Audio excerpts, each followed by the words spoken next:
Hello viewers, welcome back to your channel life style of నిష్ఠ. ఎలా ఉన్నారంతా బాగున్నారా? ఈరోజు కార్తీక పురాణం 5వ అధ్యాయం. కార్తీక మాసంలో 5వ అధ్యాయం చెప్పే వాళ్ళకు ఎంత ఫలితమో వినే వాళ్ళకు కూడా అంతే ఫలితమని మన పురాణంలో చెప్పబడింది. ఇక ఈరోజు 5వ రోజు శుద్ధ పంచమి. ఈరోజు జ్ఞాన పంచమి. ఆలయంలో సుబ్రహ్మణ్య స్వామి వారిని పూజను జపించాలి. అలాగే పులుపు పదార్థాలు తినకూడదు. స్వయం పాకం విసనకర్రను బ్రాహ్మణునకు దానం ఇవ్వాలి. 5వ రోజు చేయవలసినటువంటి పారాయణం.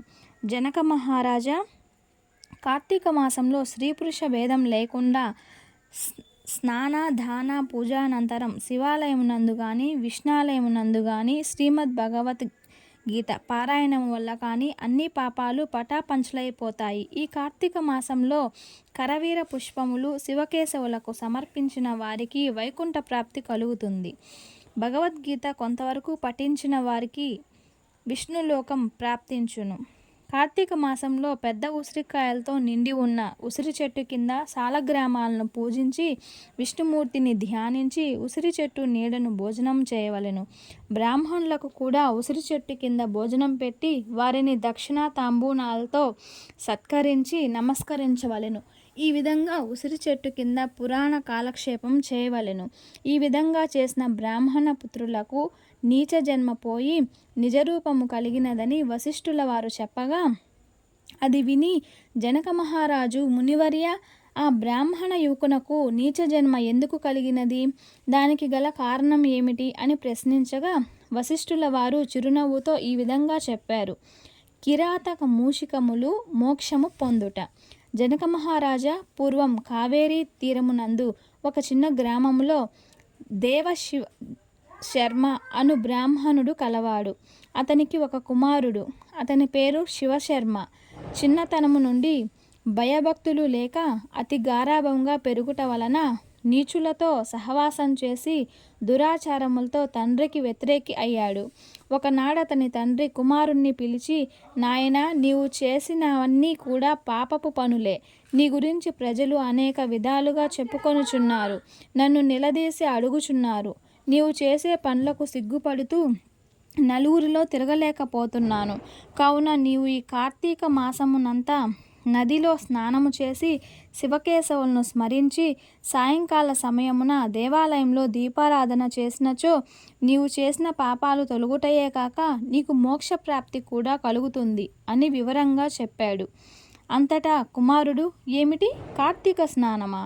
శివాలయంలో దీపారాధన? విష్ణువును పూజించాలా? అదొక వ్రతమా?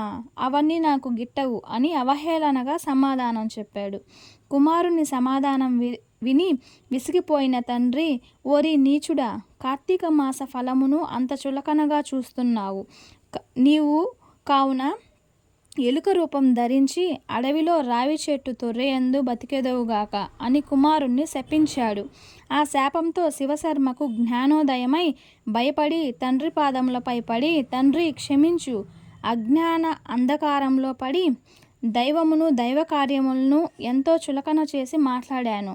నా తప్పు తెలుసుకొంచున్నాను. నాకు శాప విమోచనము ఎప్పుడు కలుగుతుందో దానికి తగు తరుణోపాయము నాకు వివరింపుము అని ప్రాధేయపడగా, అంతటా తండ్రి, కుమార, నా శాపాలను అనుభవిస్తూ ఎలుకవై ఉండగా నీవు ఎప్పుడు కార్తీక మహత్యమును వినెదవో అప్పుడు నీకు శాప విముక్తి కలిగి ముక్తి పొందెదవు అని కుమారుణ్ణి ఊరడించాడు. వెంటనే శివశర్మ ఎలుక రూపము ధరించి అడవిలోకి పోయి ఓ చెట్టు తొర్రెలో జీవించుచుండెను. ఆ అడవి కావేరీ నది తీరమున సమీపమునే ఉన్నది.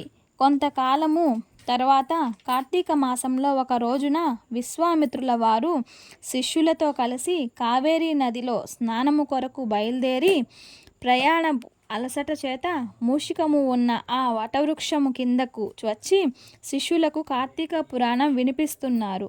అక్కడే చెట్టు తొట్టెలో నివసిస్తున్న మూషికము వీరి దగ్గరనున్న పూజా ద్రవ్యముల్లో ఏదైనా తినుబండారాలు దొరుకుతాయనే ఆశతో బయటకు వచ్చి చెట్టు మొదట నక్కి ఉన్నది.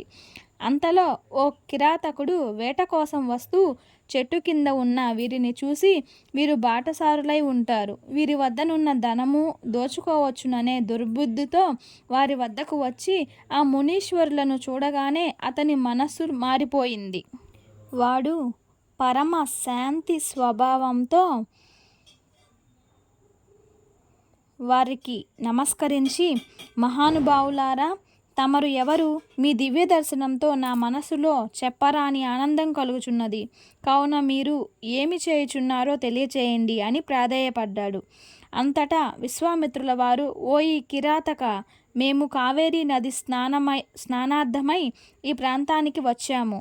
స్నానం చేసి కార్తీక పురాణం పఠించుచున్నాము. నీవు కూడా కూర్చొని సావధానవుడై వినుము అని చెప్పగా, ఆ విధంగా కిరాతకుడు కార్తీక మహాత్యమును శ్రద్ధగా వినుచుండగా తన వెనుకటి జన్మలో వృత్తాంతమంతా జ్ఞాపకమునకు వచ్చినది. పురాణమును విన్న తరువాత వారికి నమస్కరించి తన పల్లెకు వెళ్ళిపోయాడు.